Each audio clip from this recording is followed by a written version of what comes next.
Ang pahayag ni Escudero ay sa gitna ng ikinakasang investigasyon ng Senate Committee on Foreign Relations ukol sa pagkakaaresto kay dating Pangulong Rodrigo Duterte. Git ni Escudero, hindi niya hayaan na magamit ng Senado maging ang kanyang tanggapan sa petty partisan interest ng contempt order laban kay Special Envoy on Transnational Crime Ambassador Mark Ilaw. Kahapon, pinatawan ng contempt sila Kanilaw dahil sumunod hindi pagsasabi na sa ilalim ng rules ng Senado ang kapangyarihan ng committee chairman na mag-utos ng Senate Detention Facility. Ipinag-utos ni Escudero na palayain ito bilang ito ang tama at konsiderasyon na rin para sa kanyang lolo na ililibing ngayong araw. Maglalabas naman. Sino ba nag-appoint sa kanya? Sabi niya, pinadala daw siya ng PCTC head, tinanggi naman niya dahil sabi niya, hindi naman ako appointing authority.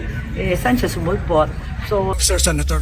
So that is why in our 14 treaties to either confirm or verify or issue the warrant of arrest, then yun ang isa